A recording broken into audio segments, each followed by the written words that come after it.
જય હિન્દ જય ભારત મિત્રો. આજે આપણે છીએ જુનાગઢ જિલ્લાના વાડલા ગામમાં. વાડલા ફાટકે આપણે જો વિડીયો બનાવવાનું કારણ આપણે એ કે આપણે આ સોયાબીન છે, વખેડી સોયાબીન. તમે જોવા 1 2 3 4 હાર વચમાં હોય તુવેર જોવા.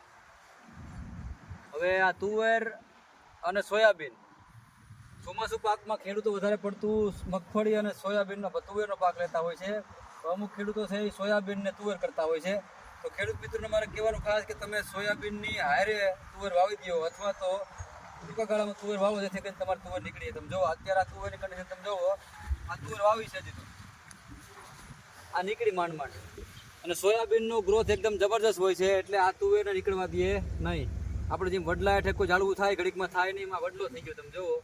એટલે જે પણ ખેડૂત મિત્રો તુવેરની ખેતી કરતા હોય, પછી જુનાગઢ જિલ્લાના હોય કે રાજકોટ જિલ્લાના હોય કે આખા સૌરાષ્ટ્રના હોય, આપણે ખાસ મારે કહેવાનું હોય કે તમે તુવેર અને સોયાબીનનું કોમ્બિનેશન જ્યારે કરો ત્યારે તમારે જરાક વહેલેસર તુવેર વાવી, બાકી તુવેર તમારે નીકળશે નહીં. તમે જુઓ 100માંથી 80%, 85%, 90% સોયાબીન અને તુવેરનું મેચિંગ નથી આવતું.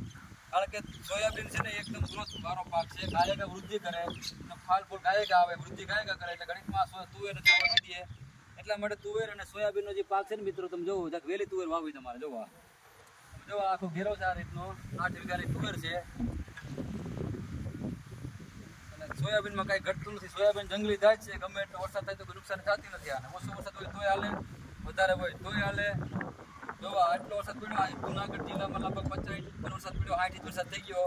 તો સોયાબીન ટકાટક છે, આને પાણી લાગ્યું નથી. બાકી મગફળી પીળી પડી ગઈ, ઘણું પીળું પડી ગયું, બરાબર છે.